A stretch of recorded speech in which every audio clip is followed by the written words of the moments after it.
Welcome to Kabbalah and Self-Change. It's been a while since I actually think it's been since before Passover for Pesach that we were on the usual order of topics. And then when I got back, we had Israel Independence Day. So we spent the next session dealing with an aspect of this topic which didn't flow naturally from what we'd been discussing before, but it was in honor of discussing what the concept of Israel is about in the land of Israel, etc.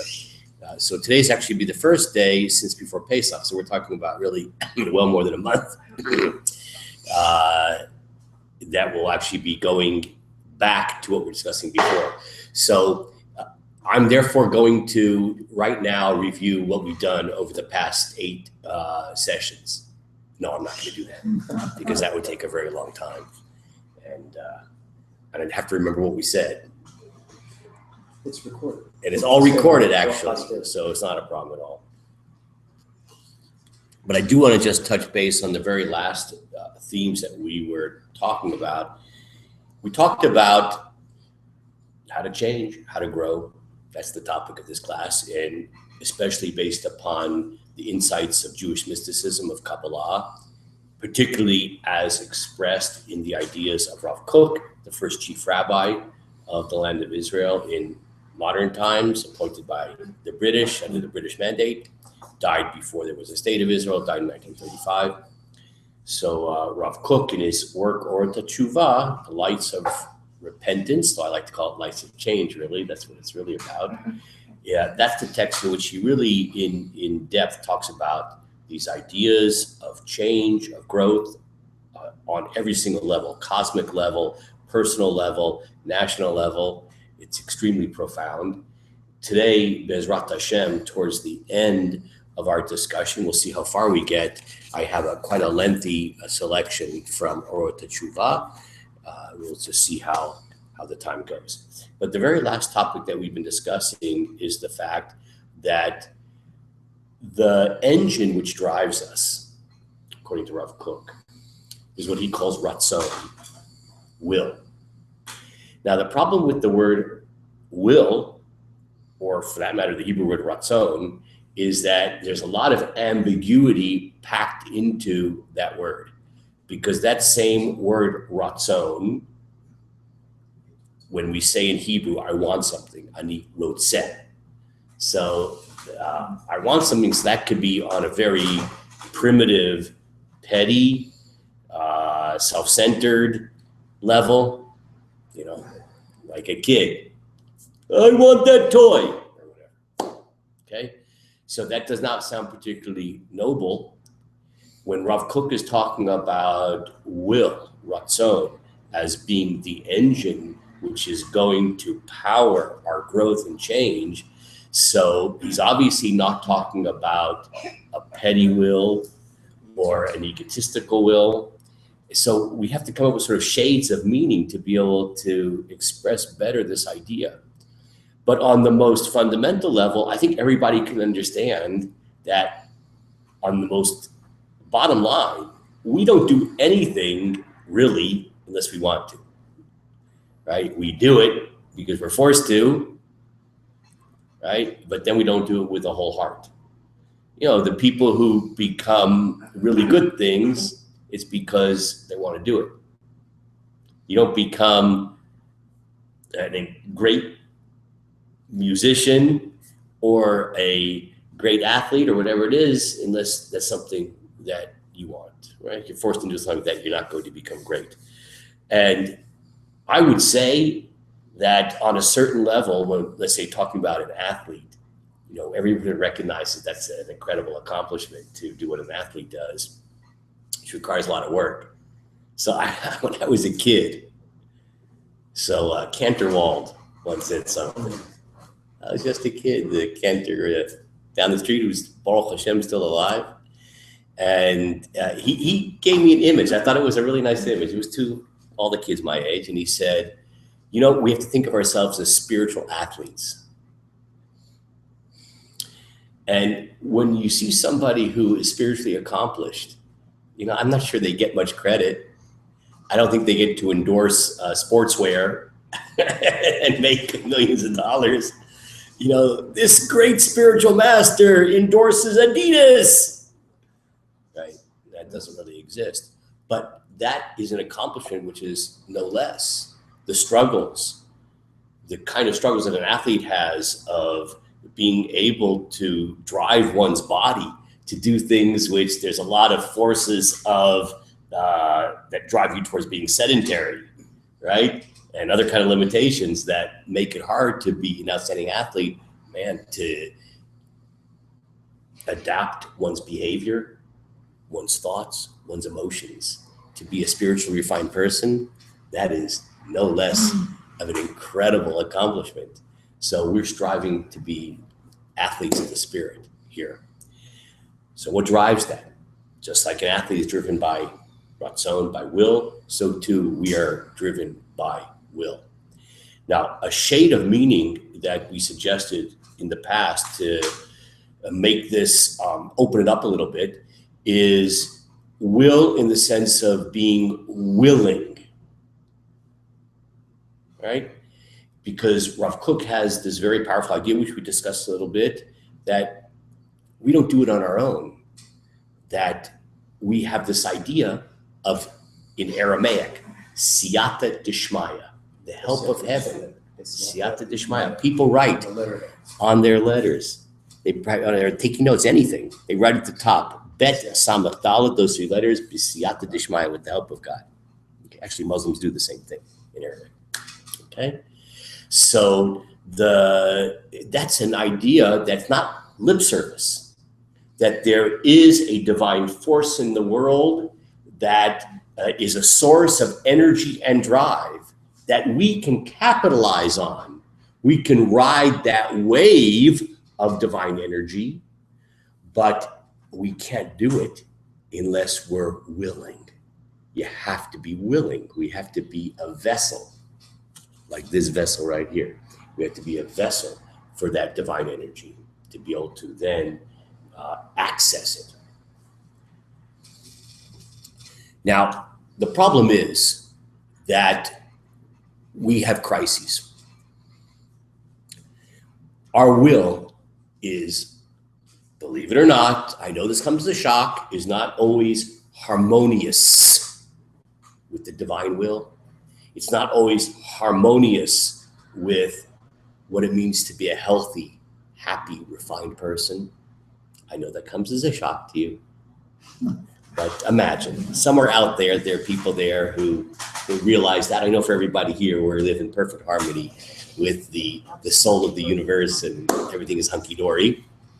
So just use your imagination to imagine such a thing. So how does one heal one's will in order to be part of this celestial chorus which sings in beautiful harmony with the divine will? How does one do that? So the first thing you remember we talked about is don't do what some religions and even some Jews think you should do, and that is to beat yourself up really bad.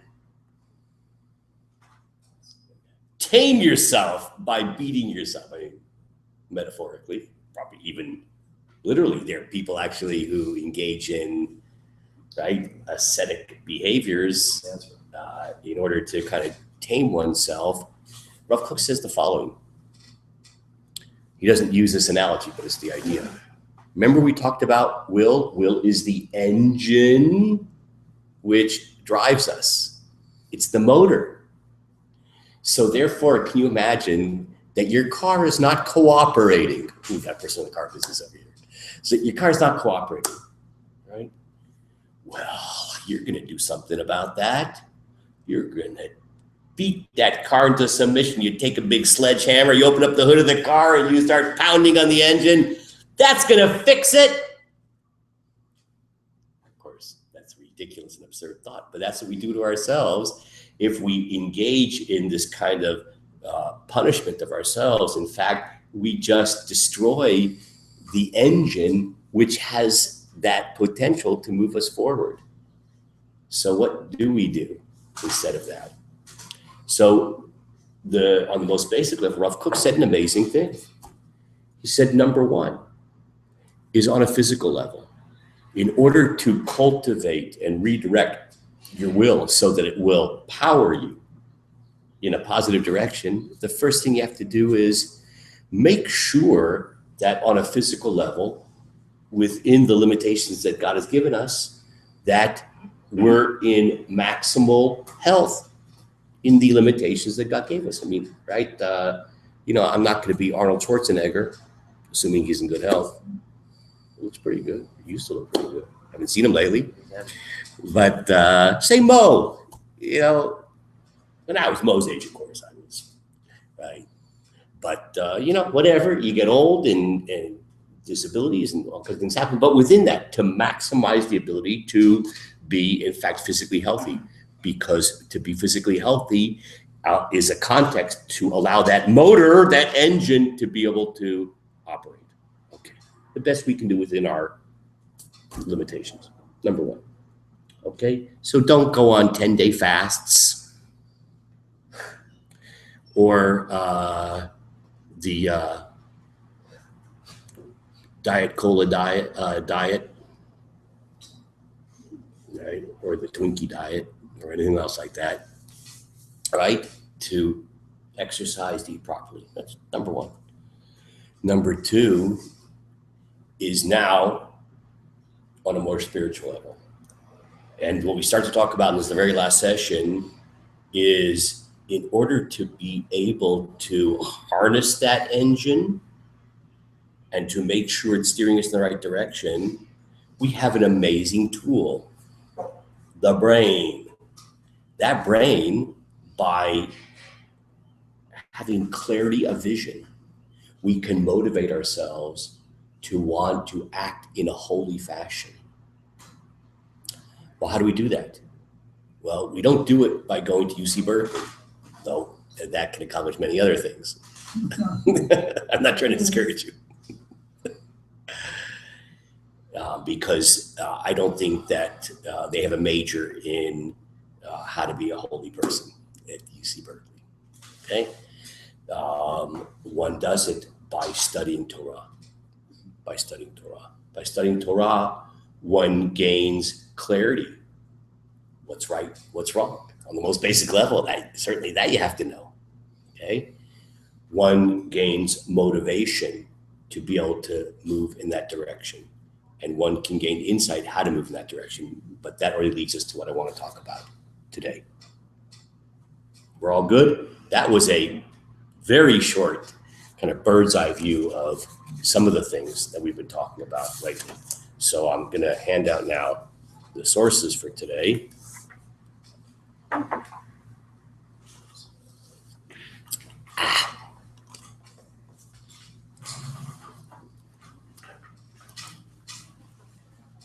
And as we're handing those out, I'd like to share something that we actually talked about this morning. It just stayed with me. It was such a powerful idea in our 6:15 a.m. class, California time. We're talking about trying to fix ourselves and grow. So we tend to think of fixing ourselves as dealing with the fact that we are aberrant, right? We sort of fallen off the tracks, and so we're trying to put ourselves back on the tracks. So that can happen, but that's not really the model. We saw an amazing thing today. See, people tend to think that if a person has defects, that's an aberration from what they should be, what we expect of them, perhaps even what they used to be when they walked the straight and narrow. So we saw this morning, this side of the room. Okay. An amazing thing. This is from a great rabbi who lived 100 years ago. He was the 5th Lubavitcher Rebbe. He said the following: aberration is the norm. Why?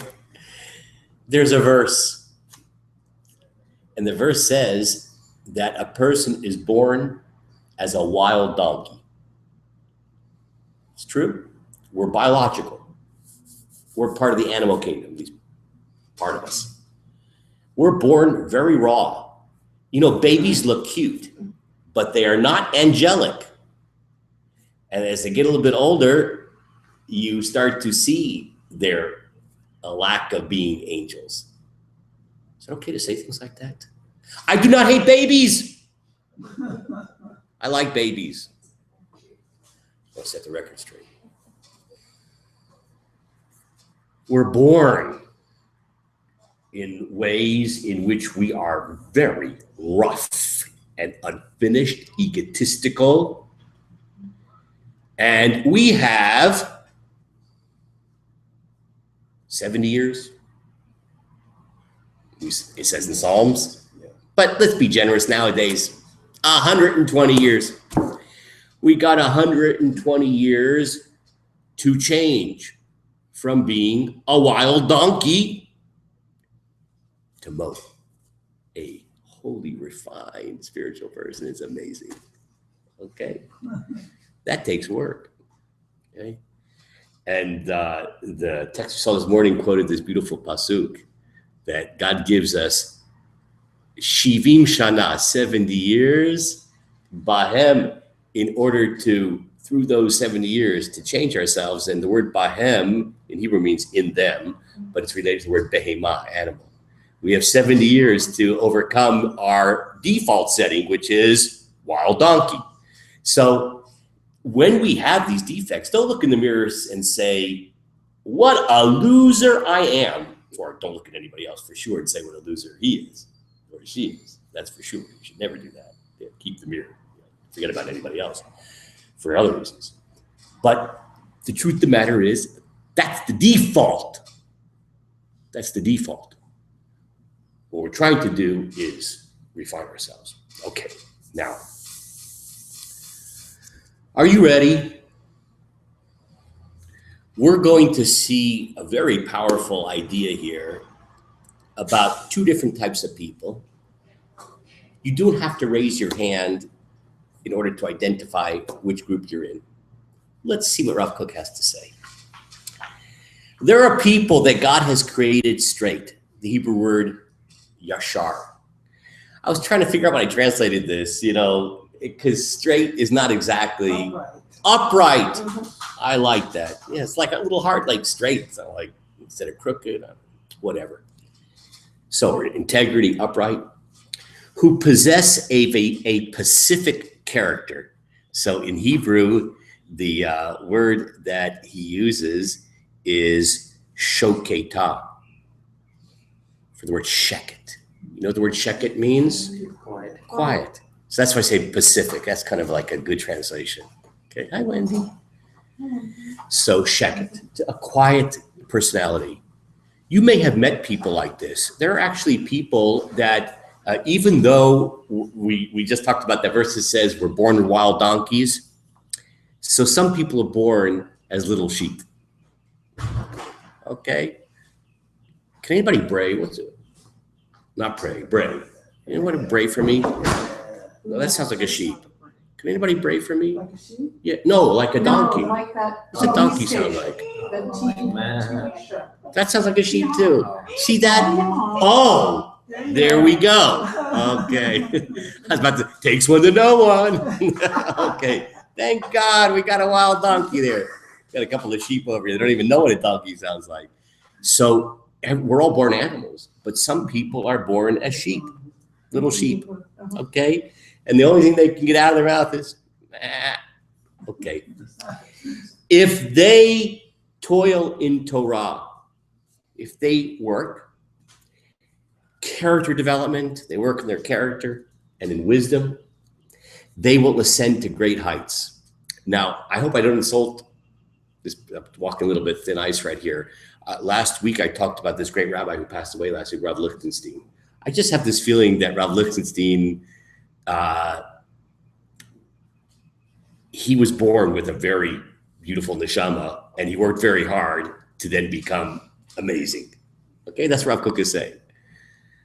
I don't think Rav Lichtenstein was born with my neshama. Okay, so if you're born as a sheep and you work hard, you could become an incredible tzaddik, incredible righteous person. But in any case, Rav Kook goes on, they're good and decent people. In other words, someone born like that, even if they don't do the hard work of Torah and character development and wisdom, they'll still be pretty nice people. I mean, they're people we meet all the time. They're just decent, nice people. They can be involved in worldly professions. Someone like that, they can work in Rayleigh's as a cashier, in the vegetable department, whatever it is. They're just nice people. They spend a lot of time with vegetables. And 24 hours. yeah, and they're fine, right? And they're fine. They're nice, decent people. Their ethical basis is firm. They may not ascend to great heights, right? If they don't do the work like Rav Lichtenstein did, where he became a giant, but they will not descend to a debased level, right? Because they kind of have this Pacific personality. So, the worst thing that'll happen to them is they just nice people, right? But they won't make the righteous Hall of Fame, whatever, okay? And these kind of people we meet all the time, and I'm always amazed. Just people say in Yiddish, they say a gute neshama, a good soul. You meet these people; they're simple people. A gute neshama, help people out. They're not great geniuses, wise, amazing. Just nice, simple, good people. Fine. But there's another type that does not experience rest. They're constantly in a state of precarious flux in which they can ascend to the heavenly heights or descend to abysmal depths at any moment. These individuals need to work on themselves each and every day.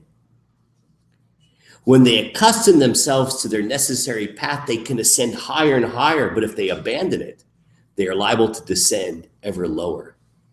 These types should be perpetually absorbed in Torah and in worship, in character development, and the cultivation of holy emotions.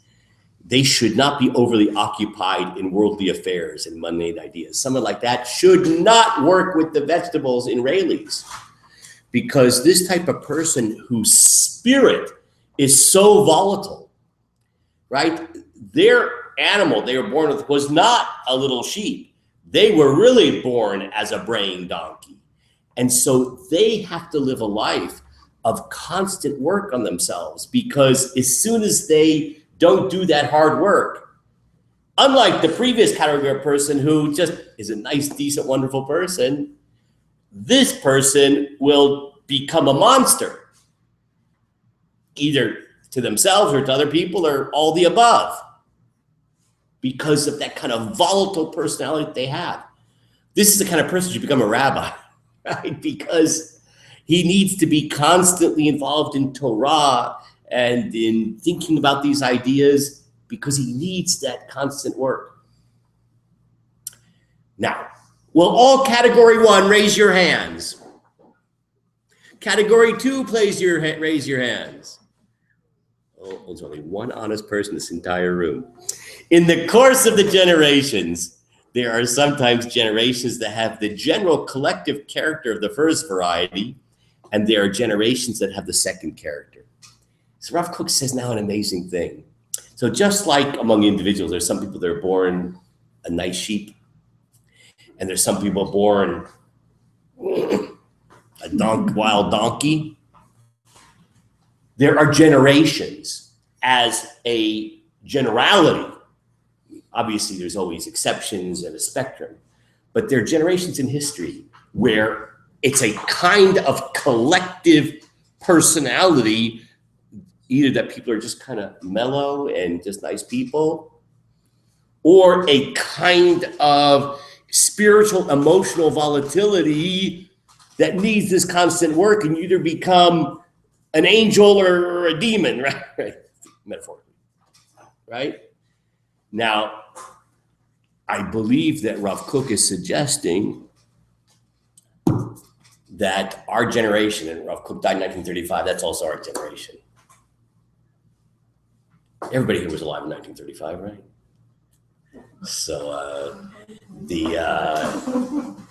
Rav Kook is saying that as a whole, modernity is characterized by this kind of incredible volatility, this kind of tremendous energy of incredible fluctuations in one's inner life. You know, for all kinds of reasons, I don't think that people 200 years ago spent a lot of money going to therapists. Now, of course, they didn't have therapists 200 years ago. Maybe they went to the priest or whatever.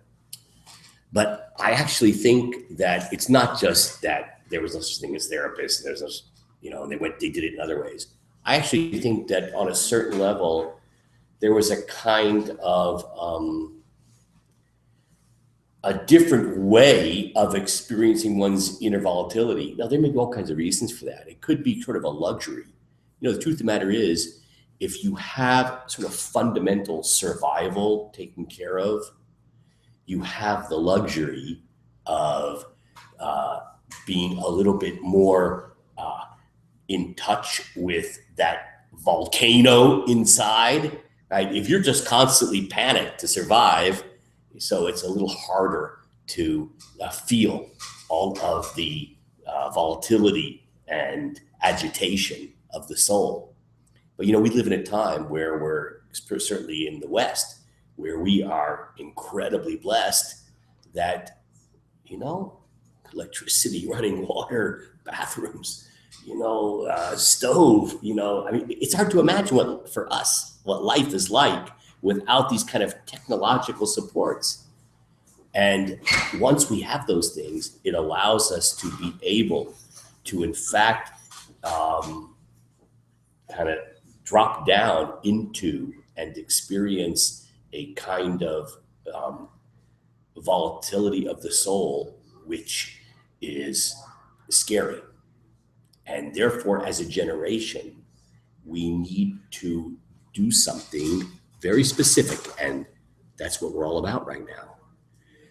Every single day, repeated number of times during that day, we need to do what we need to do in order to deal with that wild donkey. We need to be working on ourselves. So we need to do all the things that we discussed prior to today, make sure that our health is good, and then the learning of Torah every day, which we're going to discuss more what that means in a second. We need to constantly fill our lives with techniques, reminders, inspiration, community, all of these different things. Because if we don't, since we are collectively wild donkeys, we will make a very big mess of our lives and other people's lives often as well. So far, so good. That make everybody in a good mood. I'm not sure that was the good news or the bad news. L'chaim, everybody. L'chaim. By the way, speaking of good health, if anyone wants to eat a cookie over here, feel free. Thanks, Mo. Every cookie you eat is a cookie that I won't. God bless you. Okay, now, let's move on. Take a look at the next passage from Rav Kook. I want to devote the rest of our time today to thinking about the role of learning, of study, Torah, and what role that plays in cultivating our motor. What's our motor engine? Will. Okay. Rav Kook is going to talk about something which he calls ha'olam ha'pnimi, one's internal world.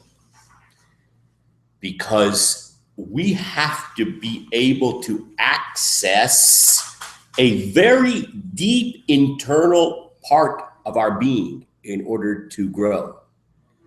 I can sort of imagine almost like a medical model. if one is trying to heal, that there may be certain types of drugs, whatever it may be, that have, something just a little bit rub on your skin, it's too superficial. It's not going to work. It has to be injected or whatever in a way that's going to get right down to the core of one's being. The olam hapnimi, the internal world. Let's read what he has to say. The internal world must be built continuously and improved without let up. Of course, this flows very much with what we just discussed about the need to, everybody see where we are? We're still on the first page at the bottom, first page on the bottom, right? Assuming that we're basically more in the direction of wild donkeys than nice little sheep, we have to be constantly working ourselves. Now, Torah, learning, wisdom. You gotta be careful.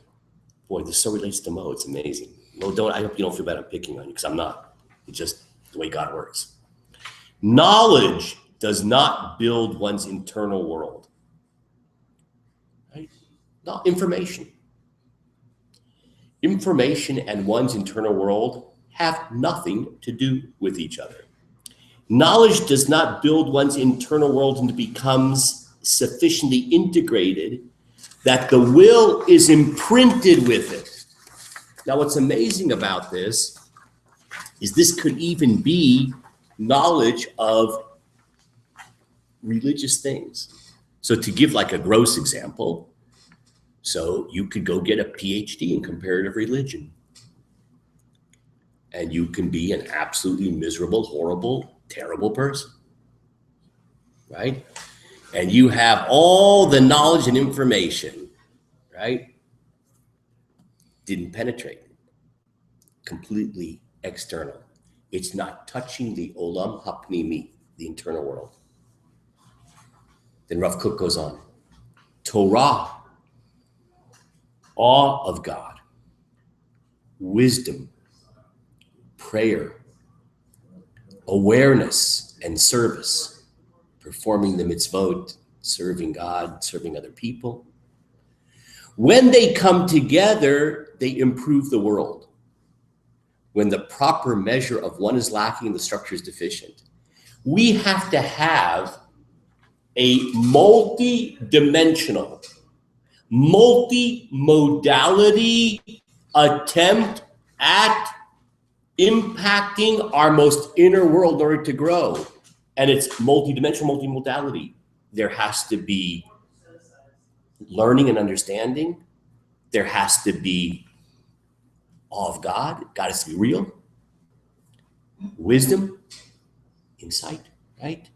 Prayer, and pray like that's a challenge to actually mean it, to feel the proximity of God, to try to understand the words, even if you have to pray in English, and to be able to perform those holy behaviors we call the mitzvot, the commandments. That's a multi-modality structure. If we do each one of them, it works. It works if you work it. You got to do all of those different elements. One of those aspects is lacking, the whole structure suffers. Knowledge and awareness must always be integrated sufficiently that they wake up the inclinations of the will from their slumber and arouse them to do good. And that's a beautiful sentence. See, we got to inspire ourselves.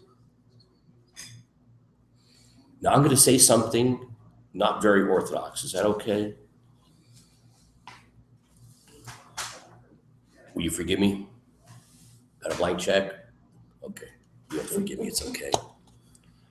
There is a kind of disease that sometimes one sees when people learn Torah in more traditional circles, in which is a kind of goal and challenge that one takes upon himself to accumulate a lot of information, right?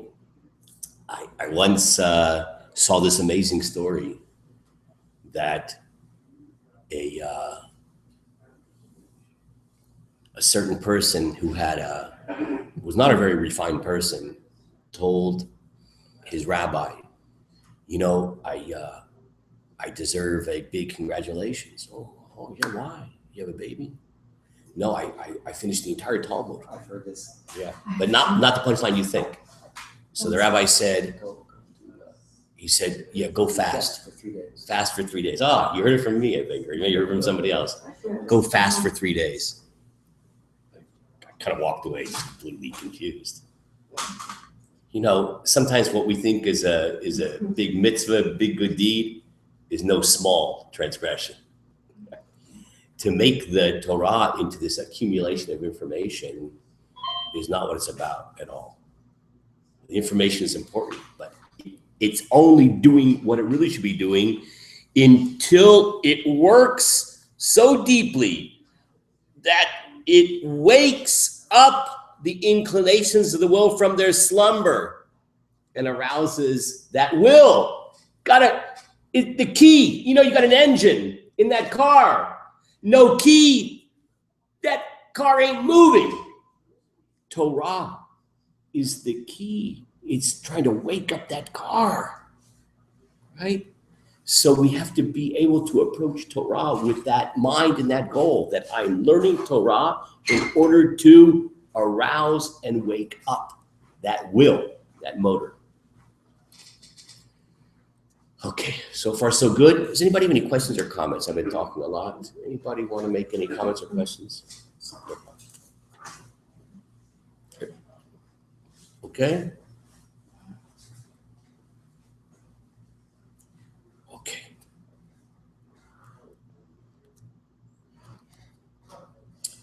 Now, I want to take a look at one more passage here.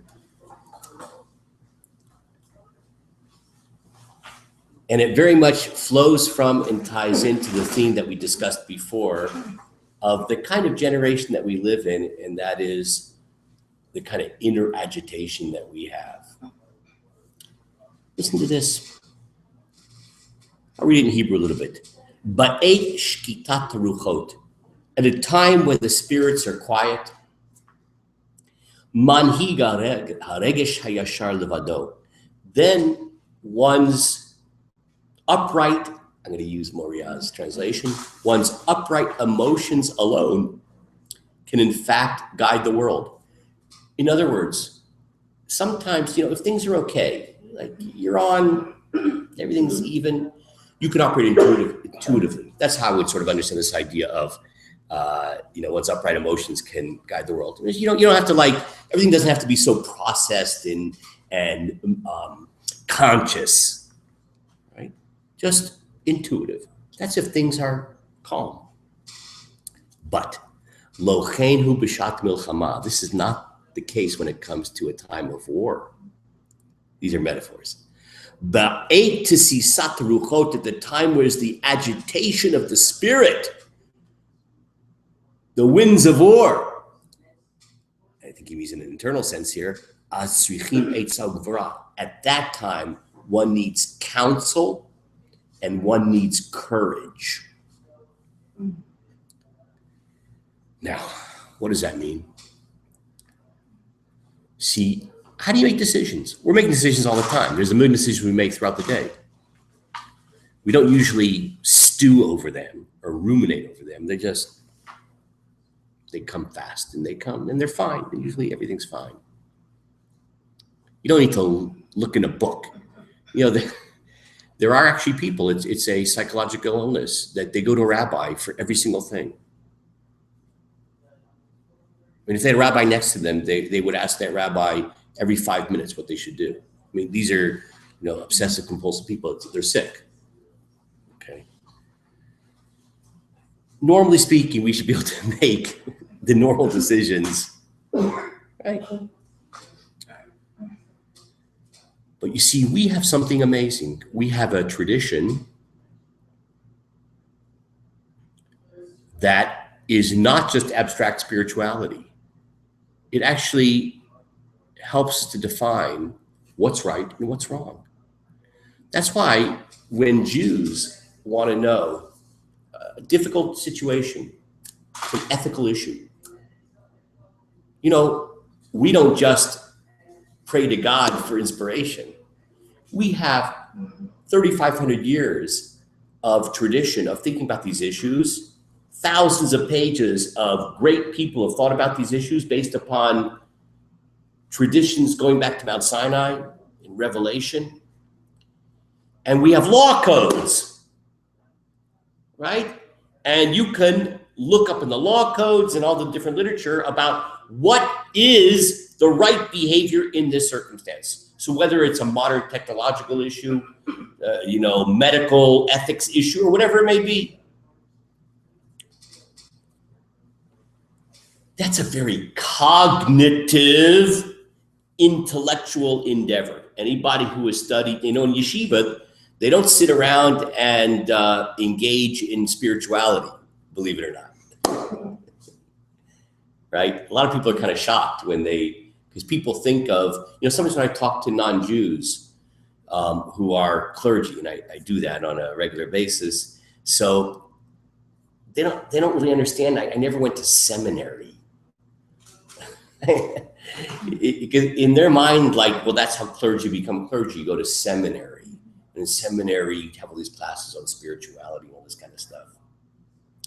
In yeshiva, you spend 12 hours a day discussing what happens if my ox gores your cow.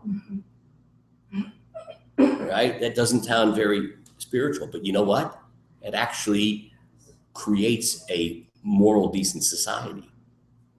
But it's a cognitive thing. It's not necessarily going deep, deep, deep down into the soul, right? If you're very on a high level, it does.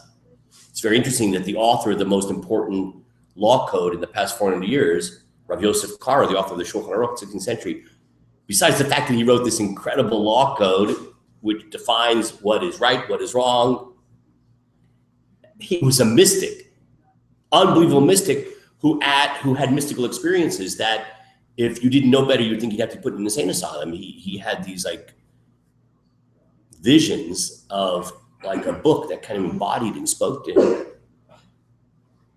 Same person. So Rav Kook is saying here, right? So if things are normal, you can do things mostly intuitively. When things start to get rough, so we got to know what to do. Don't rely upon your intuition. You better look it up. Go to a rabbi, work it out, determine what's right and what's wrong. That's what he means by then we need counsel and strength, right? What's the right thing to do? What's the kosher thing to do? But look at this next sentence. Sometimes the simplicity of emotion is injured by the intellectuality of counsel. What does he mean by that?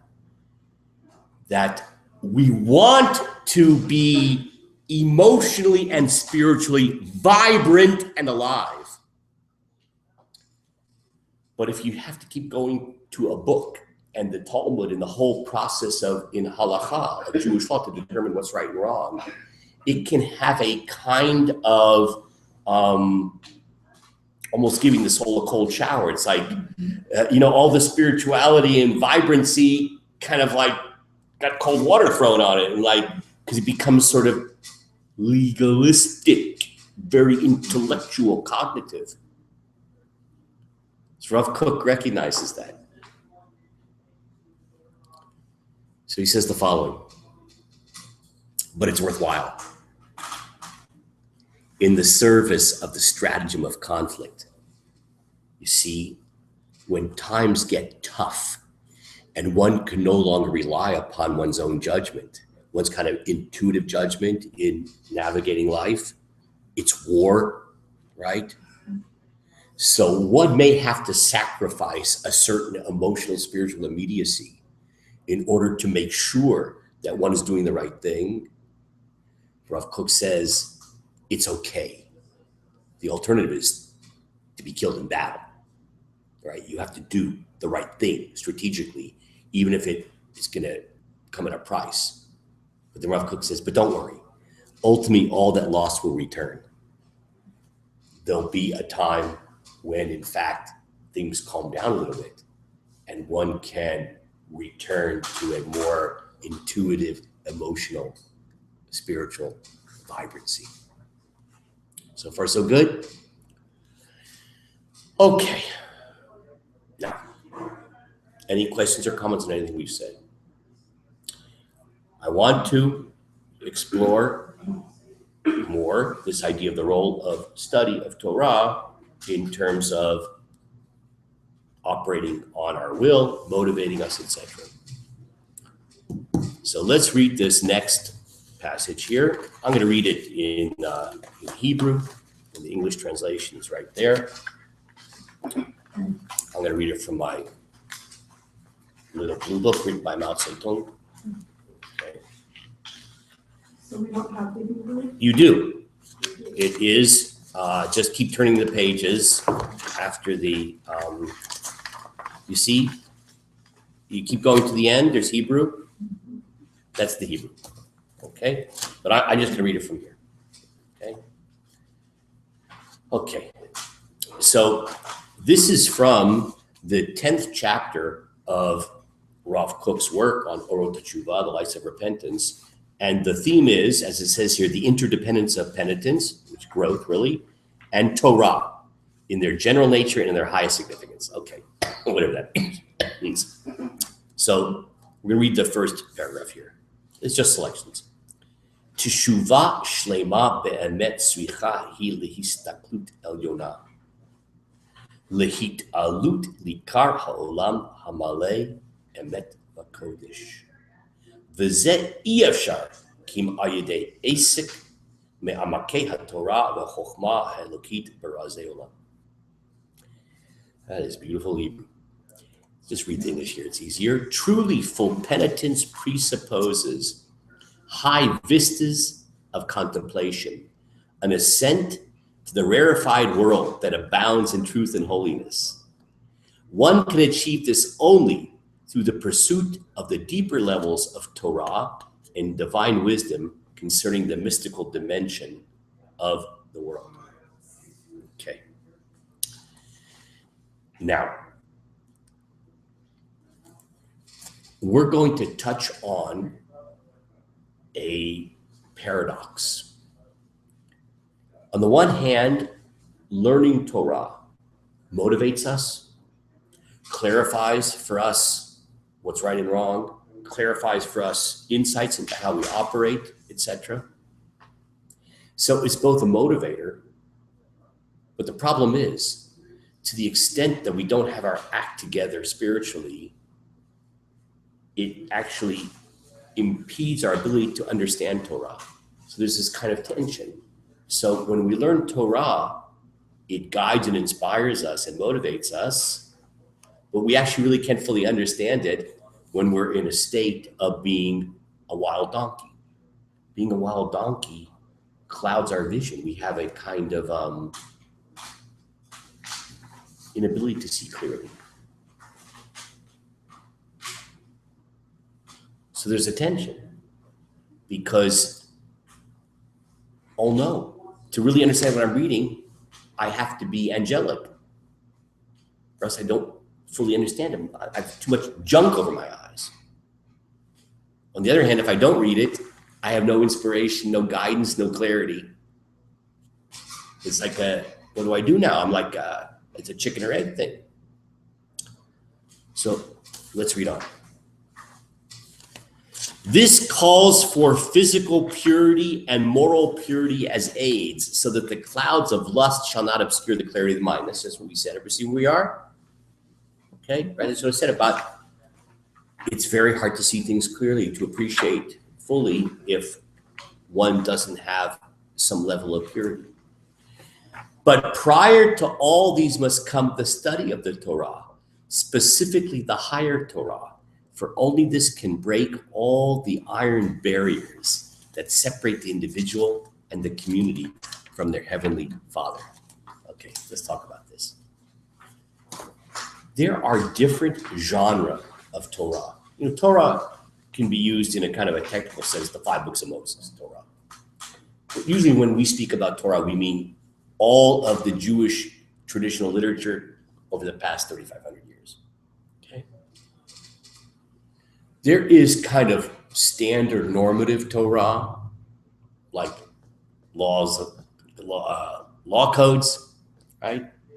Or philosophical works, whatever, commentaries on the Torah. And then there are what Rav Kook refers to here as the higher Torah. Higher Torah. Rav Kook makes a radical distinction, and this is controversial, between, let's call it, I don't want to say lower Torah, okay, normative Torah and higher Torah. To understand normative Torah, so it's not easy to do if one's mind is all distorted.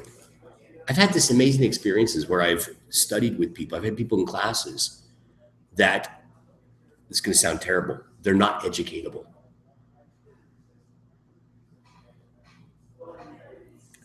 I mean, I don't want to give up on anybody, but at least in their current state, they're not educatable. Why? It's not because they're dumb.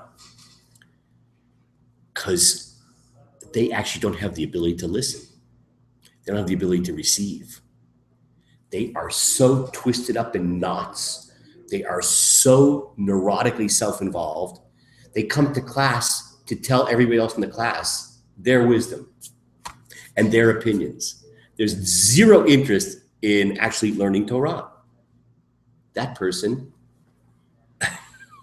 is uneducatable. Okay? Rav Kook suggests that there's a different type of Torah. It's not natural Torah. It's what he calls higher Torah. Higher Torah. This doesn't go through the normal ways of affecting a person. It goes around obstacles. It goes over and under and around in ways that are not explainable to ignite the soul. That's Kabbalah. That's Jewish mysticism. That's the higher Torah. That's what Rav Kook says. For our generation, where we're a bunch of wild donkeys, that even though there is a value in learning normative Torah, it may not be so easy. One may not be particularly motivated. One may be almost uneducatable. But there's a secret weapon. That secret weapon is the inner Torah or the higher Torah, which doesn't work through normal cognitive, natural ways. And this has the ability to ignite the soul, to wake up the spirit, to energize the will, to get that engine purring with all of its horsepower to move us forward in change. The secret weapon, the secret fuel of growth, the higher Torah. Now, it used to be the higher Torah was not taught in public. It was for just a few people. Starting with the Hasidic movement, there was this idea, which other rabbis were opposed to, spread it all over the place. And other rabbis were, wait, what are you talking about? No, you gotta be on a high level for that. Not ready for it. First learn everything else, and then the Hasidic movement and Rav Kook is flowing from those assumptions, saying maybe in normal times you could go through the orderly progression.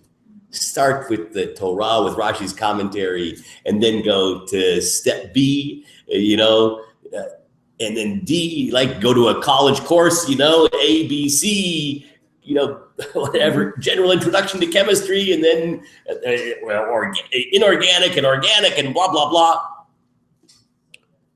For us, that won't work anymore. We need special medicine that can work in unorthodox ways.